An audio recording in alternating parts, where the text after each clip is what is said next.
Assalamualaikum warahmatullahi wabarakatuh. Waalaikumsalam warahmatullahi wabarakatuh. Halo semuanya, selamat datang di podcast kali ini. Saya Aira Pelalaiwa Sakinah sebagai mahasiswa S1 Prodi Administrasi Rumah Sakit di Universitas Bakti Tuna Husada. Hari ini kita bakal membahas satu topik yang penting banget tapi seringkali kurang dibahas, yaitu tentang pentingnya kesehatan mental dan peran kebijakan yang tepat dalam mendukung kesejahteraan SDM di rumah sakit. Pada podcast kali ini, kita ngobrol bareng Kang Zea, seorang psikoterapis di Klinik Harapan Tunas Bangsa Singaparna, juga di RSU Sipa Medina Tasikmalaya, yang banyak menangani kasus-kasus kesehatan mental pada tenaga kesehatan. Kebetulan, beliau juga dosen di Prodi Keperawatan Universitas Bakti Tuna Husada. Beliau juga aktif sebagai pembicara di berbagai seminar tentang burnout pada tenaga kesehatan. Dan aku udah gak sendirian, udah hadir bareng kita Kang Zea. Halo Kang Zea, apa kabar? Alhamdulillah baik. Benar Kak, sehat? Alhamdulillah Kang, sehat. Saya juga senang banget. Sebelumnya terima kasih banyak Kang sudah berkenan hadir pada podcast kali ini. Alhamdulillah. Baik, sama-sama. Karena topik ini tuh sebenarnya dekat banget dengan kehidupan tenaga kesehatan dan karyawan di rumah sakit ya. Betul. Nah Kang, langsung aja ya. Ya, boleh. Banyak orang menganggap rumah sakit itu tempat untuk merawat pasien. Padahal di balik itu semua ada karyawan rumah sakit yang kerja keras setiap hari. Nih, menurut Kang Zia, kenapa kesehatan mental mereka itu sangat penting secara umumnya aja gitu? Oke, terima kasih kepada Bella ya. Halo semuanya, ya tadi sudah diperkenalkan, nama saya Zea ya. Kang Zea, semoga kita bahagia kalau di medsosnya ya. Betul juga, tadi saya bekerja di rumah sakit Sipa Medina dan juga di Klinik Harapan Tunas Medika ya. Dan masih mungkin seminggu sekali di Klinik BTH ya. Oke, berkaitan dengan pertanyaan yang barusan yang disampaikan oleh ditanyakan oleh Bella ya. Jadi di rumah sakit ini banyak ya tenaga kesehatan bekerja mempunyai tekanan kerja yang sangat tinggi, burnout ya, apalagi dapat pasien gawat daruratan ya seperti itu. Kemudian yang kadang-kadang keluarga pasien yang emosional, yang kadang pengen cepet-cepet ya, kadang-kadang memang apalagi misalkan sekarang masalah BPJS dan lain-lainnya yang dimarahin ya yang di depan, misalkan perawat yang di depan gitu kan, sebenarnya tuntutan kerja yang cepat gitu kan, kadang jadwal shift sampai ada yang nggak tidur dan lain-lainnya ya. Jadi secara mental untuk rekan-rekan kita memang kurang stabil juga ya mengenai kalau kita tanyakan soal masalah mental mereka. Mudah-mudahan mereka lebih sehat ya, itu memang tantangan sebagai tenaga kesehatan seperti itu. Oh iya, berarti pasien bisa lihat rumah sakitnya bagus atau enggak dari bagaimana karyawannya melayani. Jadi mental staff itu ikut menentukan kualitas pelayanan kan? Iya, betul. Jadi gini, ketika si karyawan itu mentalnya sehat, lebih fokus ya mengambil keputusan, kemudian memberikan simpati kepada klien, maka klien akan experience lah, jadi merasa lebih nyaman nih ketemu dengan staff yang kelihatannya tuh bahagia gitu kan, seperti itu. Memang sangat penting sekali. Kalau misalkan dari pengalaman Kang Zea nih, sebagai tenaga medis ya, sudah bekerja di rumah sakit, mendampingi tenaga kesehatan, apa masalah mental yang paling sering muncul, yang sering ditemui oleh Kang Zea? Yang pertama mungkin burnout, kecapean ya, karena kerja terus-menerus tanpa jeda. Memang sih kadang-kadang ya misalkan sekarang si pagi, nah besoknya si malam gitu kan. Kadang yang kasihan tuh ketika si malam istirahat sebentar langsung masuk pagi gitu kan, seperti itu. Kemudian kelelahan emosional juga ya. Misalkan ada kasus-kasus berat seperti kita katakan kayak di IGD gitu kan, atau di ICU, itu kan luar biasa. Apalagi saya juga pernah waktu itu masuk ke ruang ICU mendampingi orang yang mau sakaratul maut ya. Itu benar-benar membuat emosional atau membuat mental itu benar-benar diuji lah. Kemudian kadang panjang juga ya, kemudian ada kurangnya dukungan dari manajemen gitu kan ya, sehingga karyawan merasa kerja sendirian gitu kan. Jadi dan memang minim untuk ruang curhat juga untuk mereka gitu kan.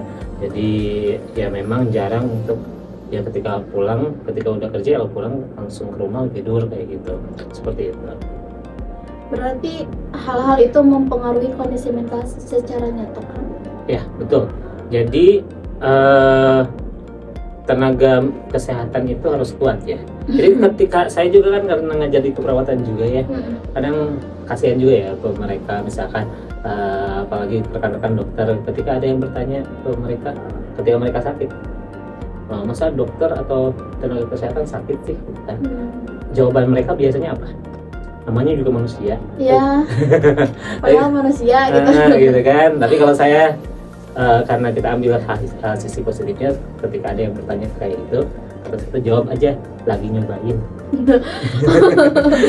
Jadi ketika ada yang nanya, kok dokter sakit sih, kok tenaga kesehatan sakit sih, ini lagi nyobain gitu kan. Lagi nyobain gitu.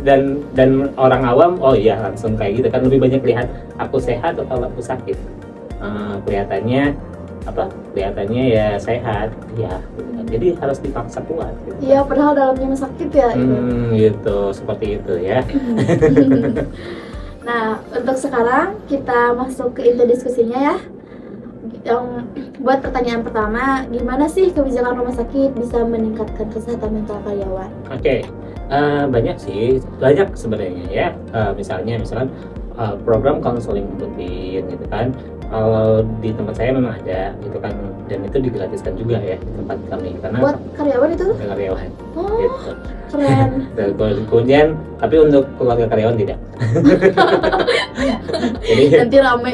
pengaturan shift juga bisa manusiawi, tapi ya memang bisa diatur juga. Kadang-kadang ada yang ngejar, ada karyawan yang ngejar setoran juga ada itu teh ya, karena mereka akhirnya si pagi malam dia coba karena memang lumayan juga ya untuk pendapatan dia gitu kan. Tapi memang itu konsekuensinya ketika dia itu berarti ada kemungkinan burnout juga gitu. Dan memang kita bisa counseling lagi gitu kan. Kemudian kebijakan reward ya, kemudian supaya masa dihargai juga si karyawan tersebut. Kemudian bisa untuk pelatihan manajemen stres atau enggak pelatihan ya, training host ya untuk karyawan seperti itu.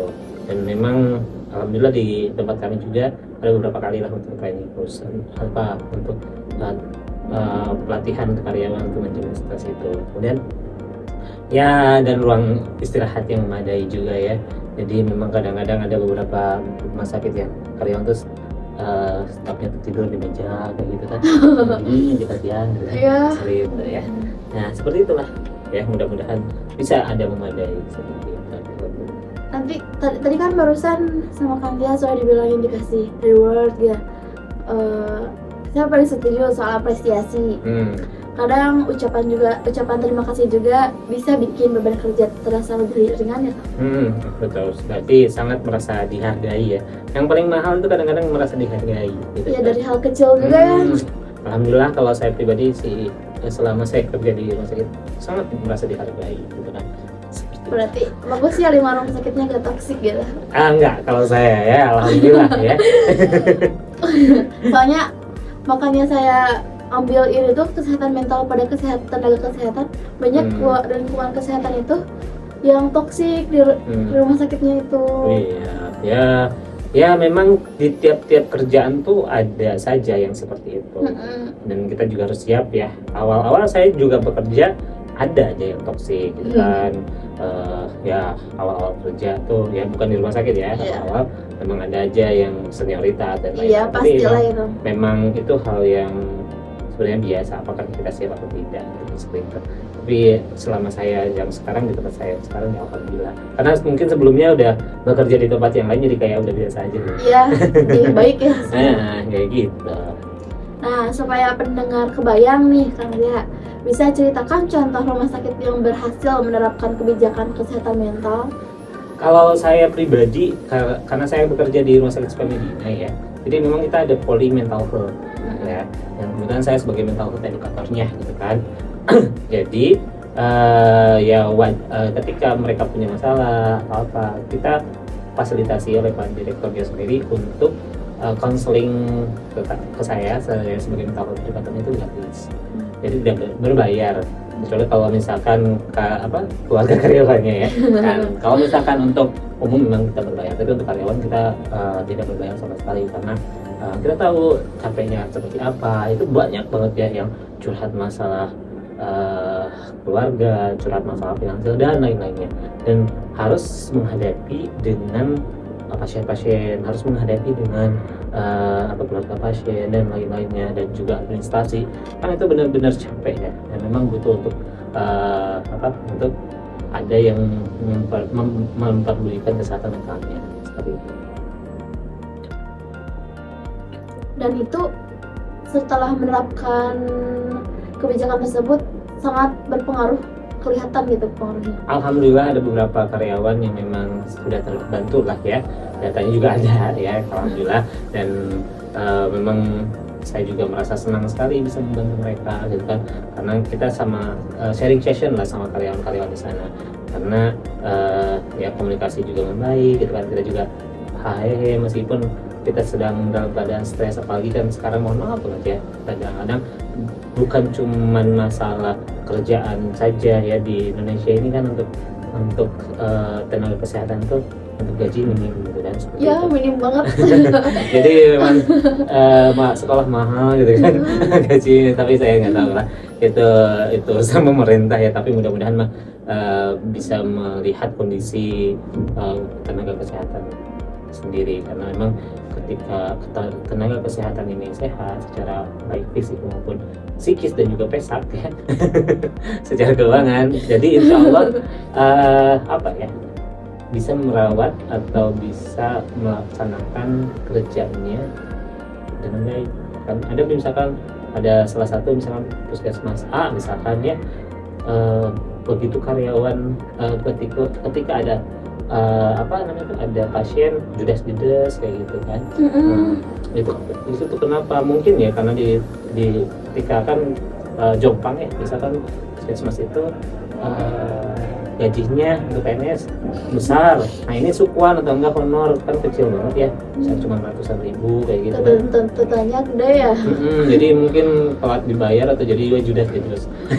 Makanya kalau saya ketika ada yang agak sedikit gajinya belum siap untuk yang kecil, kalau saya ya udah coba untuk ambil di rumah sakit atau yang swasta dulu, karena kan flat ya.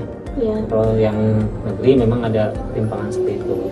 Tapi katanya sekarang udah mulai dipangkas ya sukuan kayak gitu, tapi saya nggak tahu ya. Soalnya saya nggak lihat puskesmas. Langsung lihatnya rumah sakit ya. Gitu kan. Kalau misalkan untuk rumah sakit yang anggarannya terbatas, gimana Kang? Apa ada solusi yang tetap bisa dijalankan gitu? Oke, sebenarnya sih kalau misalkan untuk kesehatan mental mah ya, healing itu bukan jalan-jalan sebenarnya. Ya. Dan ngobrol santai itu termasuk healing. Healing itu kan penyembuhan artinya. Kalau jalan-jalan itu traveling. Iya. Jalan-jalan itu ya. Jadi misalkan kalau misalkan untuk pribadinya ya bisa membuat istirahat yang cukup. Ya bisa sharing session atau briefing yang positif seperti ya sharing session lah. Misalkan sebulan sekali kita adakan evaluasi dan kemudian atau misalkan setiap shift itu ada snack sederhana gitu kan, misalkan dituliskan ya, misalkan roti tulisan semangat ya gitu kan, gitu kan kayaknya nggak tahu ya rumah sakit bisa enggak gitu kan. Kita terus ada kotak saran juga untuk umat atau untuk manajemen gitu kan, dan sebulan sekali harus dibaca itu ya kotak sarannya. Kemudian atau enggak tadi ya kalau family day itu kayak misalkan sharing session juga ya, jadi bareng sama staff yang lain, atau misalkan kita adakan ruang untuk diskusi bareng ya, sarang santai gitu. Sarang santai seperti itu ya. Sebenarnya butuh ngobrol bareng sih, tapi memang sih kadang-kadang kita juga harus dijadwal lagi ya, karena memang ini berkaitan dengan pelayanan. Ketika pelayanan itu kita memang masalahnya tidak bisa untuk semuanya itu misalkan semuanya diabringkan, agak susah karena nanti siapa yang ngurus pasien gitu. Jadi memang pasti distrik lagi yang kayak gitu, tapi nggak jadi masalah gitu kan. Jadi kita harus berhubungan dengan SDM juga ya, bagian humas sebagai bagian HRD atau enggak bagian SDM untuk oke kita bikin beberapa sesi ini, season ini siapa aja, season ini siapa. Oh berarti Kakang ternyata gak harus mahal ya. Yang penting niat konsisten dari bagian manajemen rumah sakitnya. Gitu. Jadi bisa mau mendengarkan, bisa peduli sharing, bisa untuk menjadi pendengar yang baik. Atau misalkan kita tadi kasih ucapan terima kasih, ya, belum juga sudah cukup ya. Gitu. Terus keren nih, makasih ya, gitu kan dari manajemennya. Insya Allah kalau lihat direktur juga sering melakukan, kalau cuma saya sering bilang ucapan terima kasih kepada karyawan-karyawan. Gitu. Nih sebelum kita tutup, Kang Zia punya pesan untuk tenaga kesehatan dan karyawan rumah sakit. Oke, jadi gini loh ya buat teman-teman semuanya, untuk karyawan rumah sakit ya. Saya ngobrol untuk masalah ikhlas. Ikhlas itu adalah memang sesuatu hal yang mudah diucapkan, akan tetap sulit dilakukan ya. Tapi kalau kita diam, tidak ngomong misalkan kepada apa itu manajemen atau apa, berarti kita siap untuk ikhlas. Tapi kalau kita belum bisa ikhlas, bicaralah, ngomong ya, ngobrol. Apapun yang terjadi tanpa pengharapan, ngobrol aja, kasih saran. Kalaupun misalkan saran kita didengarkan, ya alhamdulillah. Kalau misalkan tidak pun, ya kita jangan terlalu berharap pada manusia lah. Iya. Kalau terlalu berharap manusia siap untuk kecewa seperti itu ya. Jadi ya memang kalau misalkan jadwalnya terlalu capek, bilang aja Pak Direktur saya capek, atau Pak Manajemen saya capek, manajer saya capek, seperti itu bilang ya. Jadi dan kalaupun dibutuhkan, misalkan kalau di Rumah Sakit Medina bisa datang ke Poli Mental Health saya, dan itu gratis untuk karyawan. Tapi kalau misalkan di rumah sakit yang lain, datang aja ke rumah sakit kami. Jadi umumnya kalau misalkan di rumah sakit Anda tidak ada gitu kan, tapi kalau misalkan tidak bisa, coba aja untuk ngobrol dulu sama bagian SDM atau enggak HRD-nya. Tapi kalau nggak bisa, ya berarti datang aja ke tempat kami. Itu kok jadi promosi ya? Tapi nggak apa-apa. Tapi berbayar ya? Ya berbayar kalau rumah sakit yang lain ya. Setuju banget sih Kang. Nah, pesan dari direkturnya ya. Kalau dari pihak manajemen rumah sakitnya gitu, pesannya sama aja atau gimana? Jadi ya manajemennya aja. Ya rumah sakit itu kan bukan cuma fasilitas aja ya, gitu kan. Tapi di dalamnya juga ada manusia ya, jadi seperti itu. Jadi mudah-mudahan bisa memperhatikan lagi kesehatan mental karyawannya. Insya Allah pelayanan pasti meningkat. Kalaupun saya selalu bilang seperti ini, kalau misalkan karena kita tinggal di rumah sakit ya, kerja di rumah sakit, orang-orang yang sakit itu ada dalam dalil dikatakan bahwa orang yang sakit itu doanya itu seperti doa malaikat, gitu kan. Jadi ketika Anda punya masalah, datangnya orang sakit kemudian minta doanya, contoh kayak gini, misalkan Teteh Rafaela itu sakit ya, terus saya datang, Teh sing inggal damang atau semua cepat sehat ya. Apa yang akan dia ucapkan sama Teteh? Amin, gitu kan? Iya, amin. Nah, dan semoga saya juga dikasih rezeki yang limpah. Amin. Kan dapat doa dari orang yang sakit.